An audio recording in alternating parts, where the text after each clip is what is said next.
Hello friends, my name is Jose Barragan. I'm going to talk about my topic, specifying the pancreatic islet through biomechanical forces.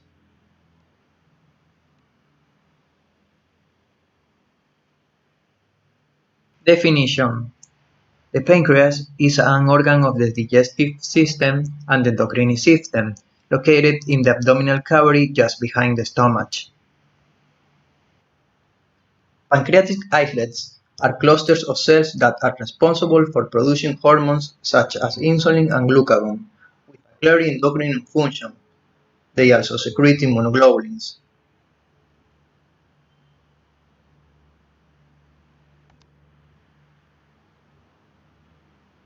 The role and anatomy of the pancreas. The pancreas is an important organ in the digestive system. It is located in the upper abdomen, directly behind the stomach and next to the small intestine.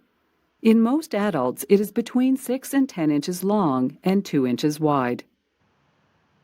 The pancreas is comprised primarily of a network of tubes or pancreatic ducts that release liquids into the upper portion of the small intestine, called the duodenum. Anatomically, the pancreas is divided into 3 regions: the head, the body, and the tail. The pancreas has 2 functions: endocrine and exocrine. Its endocrine function is to produce the chemicals or hormones that regulate blood sugar, such as insulin.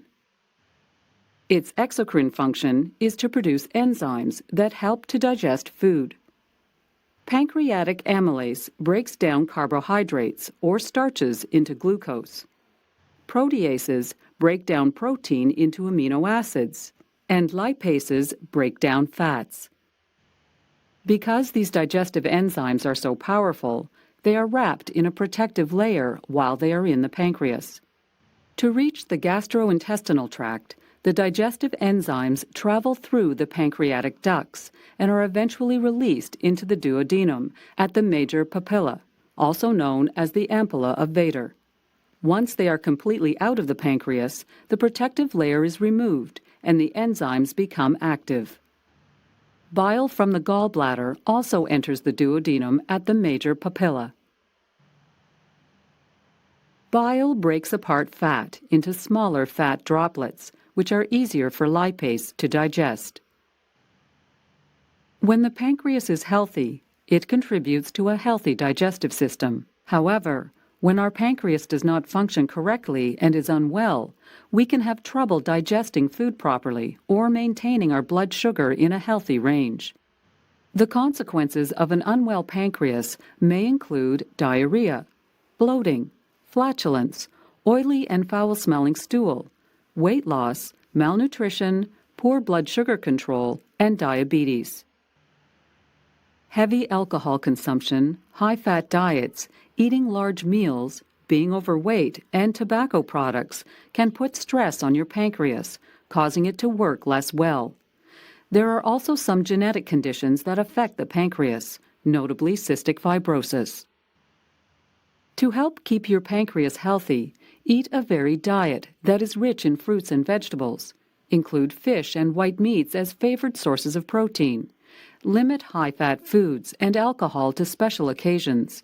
Maintain a healthy weight, and watch your cholesterol and triglyceride levels.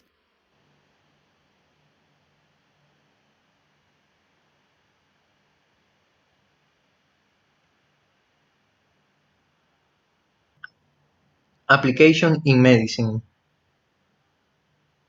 It is applied for the diagnosis and treatment pancreatic disease like diabetes, which affects beta cells and glucose metabolism. Study how mechanical force alters cells growth, differentiation, movement, signal transduction, protein secretion and transport, gene expression and regulation. Biomechanics study of how cell senses mechanical force or deformation and transduce them into biological responses.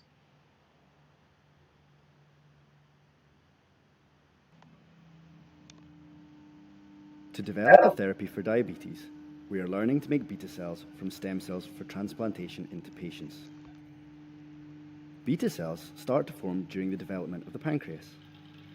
In the embryo, the pancreas begins as two buds on the sides of the future intestine. The buds, made of pancreas progenitor cells, grow as the cells multiply. As more progenitors multiply and the buds grow, some of the progenitor cells begin to specialize, moving outwards beyond the final layer of the developing bud. These cells begin to form groups, the beginnings of the islets of Langerhans, the home of the hormone-releasing cells, where mature beta cells will be found. Other progenitor cells polarize, creating holes. The holes begin to merge, forming tubular branches.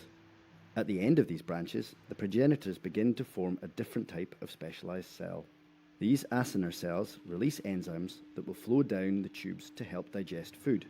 As more progenitors and acinar cells multiply, the tubes elongate, developing the branched tree-like structures found in a fully grown pancreas.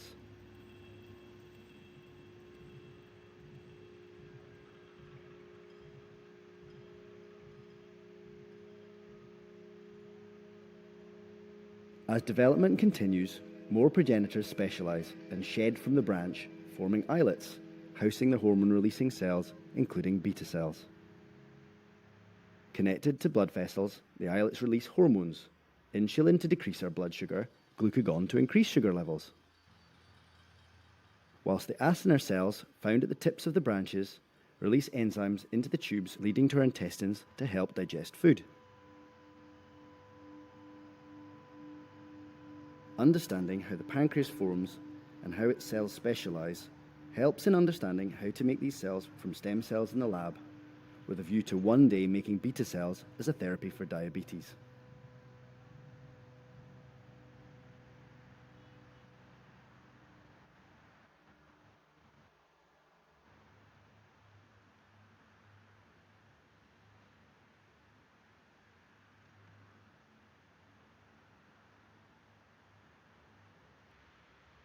Pros and cons.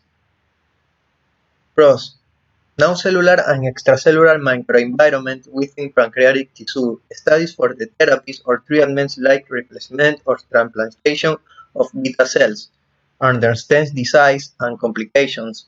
Understands the biomechanics of each element, helpful for the studying disease etiology, making decisions about treatment, and evaluation treatment effects.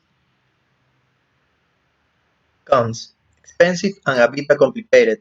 Limited study, no direct diagnosis and treatment.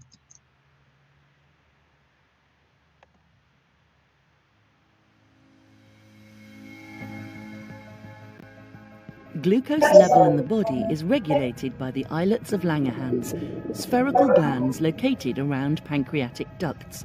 They are comprised of beta cells that secrete insulin, alpha cells which secrete glucagon, and several other endocrine cell types.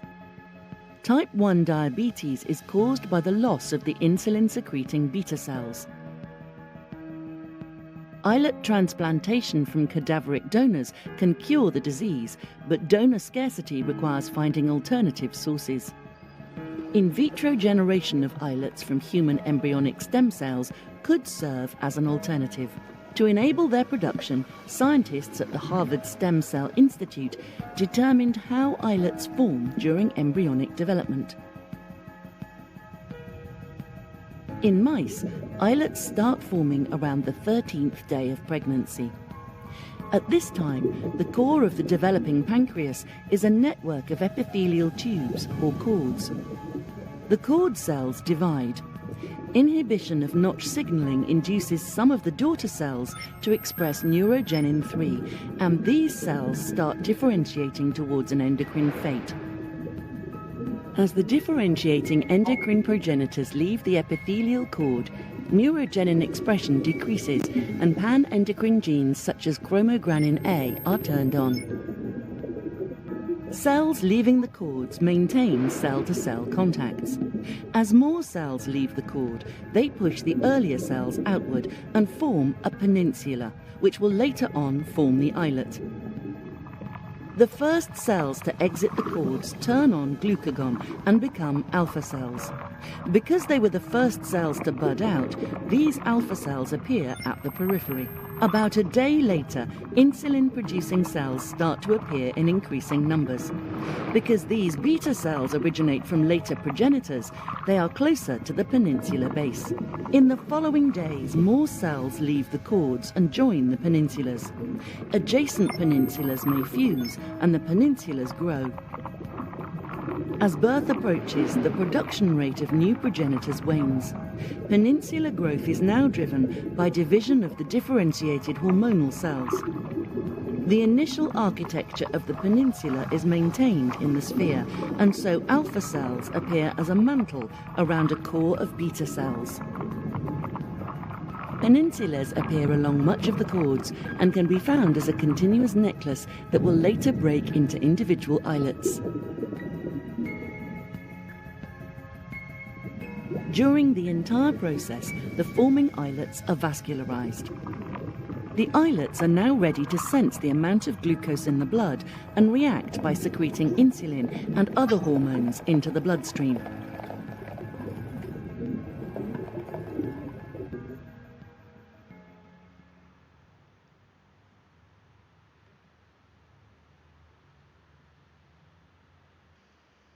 Tissue aplate in Ecuador. 60 to 18% of the cells in the islet are B cells, most important cell population to study insulin secretion. Pancreatic islets are the crucial model system to study ex vivo insulin secretion. Research continues to refine their understanding of how functional beta cells differentiate.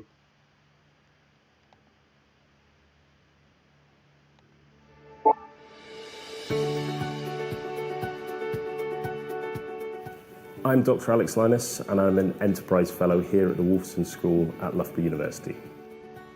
So the incidence of diabetes is on the rise in the UK and worldwide. For type 1 diabetics, there's a treatment available to them called the Edmonton Protocol. That procedure involves taking donated pancreatic islets and transplanting them into patients.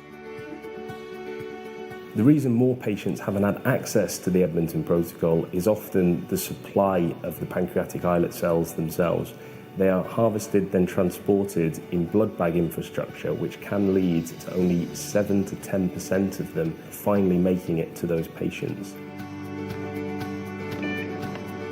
What we're trying to do at Loughborough is improve that percentage and give more patients access to this treatment that could eventually lead to a life free from insulin dependence. The novel device that we're developing at Loughborough has constant monitoring of those cells during transplantation and innovative approaches to how they're delivered in theatre. The other big advantage with our system is it's a platform device, and we're hoping to use it on other compatible cell types and emerging technologies such as bioprinted islets and encapsulated cells. This work has only been possible due to the Enterprise Fellowship I've received from Loughborough University. As it stands, the device is now in the workshop. We're soon to transition it to the laboratory up at Newcastle University and their world-leading research group in islet transplantation. Working with Loughborough, we're working very much in partnership, working in their labs, using our own labs, and then hoping to move through into the clinical facilities so that we can really deliver this as a new approach to cell therapy for diabetes. The outcomes in the UK are already fantastic for hypoglycemia, so we can stop life-threatening events. The impact that we want is to make sure one transplant will get one patient off insulin for a period of 5 to 10 years. If we can sustainably get people off insulin, then we're at the next level of success. Developing this device has been a real challenge for me and the team, but what keeps us focused is the potential for some of this life-changing technology to be used on patients at some point in the near future.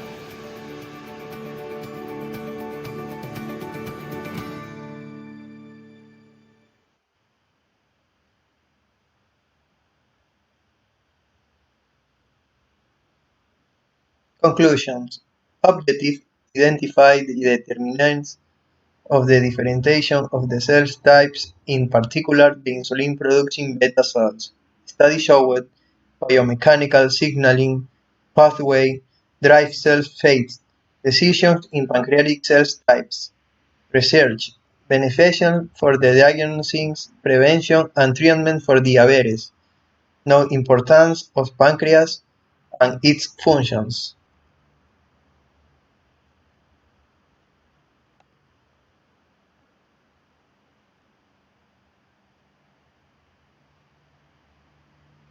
Pancreas. Pancreas is a mixed gland. A portion of pancreas acts like exocrine gland and another portion acts like an endocrine gland. The cells of endocrine pancreas are called of Langerhans, representing 1 to 2% of pancreatic tissue. They secrete two hormones, insulin and glucagon. 1. Insulin. The hormone is produced by beta cells of islet of Langerhans. It is a peptide hormone which plays a major role in the regulation of glucose homeostasis. Insulin promotes the conversion of glucose to glycogen in liver and muscle that is stored in these tissues for future use. Insulin is liberated when the blood glucose levels are high, usually when food is digested and absorbed. If sufficient insulin is not produced, glucose level in blood increases and it is excreted through urine. This is called diabetes mellitus. Diabetes is identified by the presence of sugar in urine. Therefore, diabetic patients take insulin injections regularly. Insulin also affects the metabolism of fats and proteins. Unattended diabetes results in wasting of body tissue, reduced healing power, ketone bodies, blurred vision, and kidney problems. They may end up with gangrene and coma. 2. Glucagon is a peptide hormone secreted by alpha cells of glucagon acts on liver cells and stimulates, resulting in an increased blood sugar, hyperglycemia.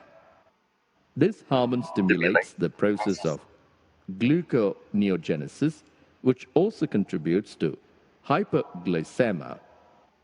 Glucagon reduces the cellular glucose uptake and utilization. Thus, glucagon is hyperglycemic hormone.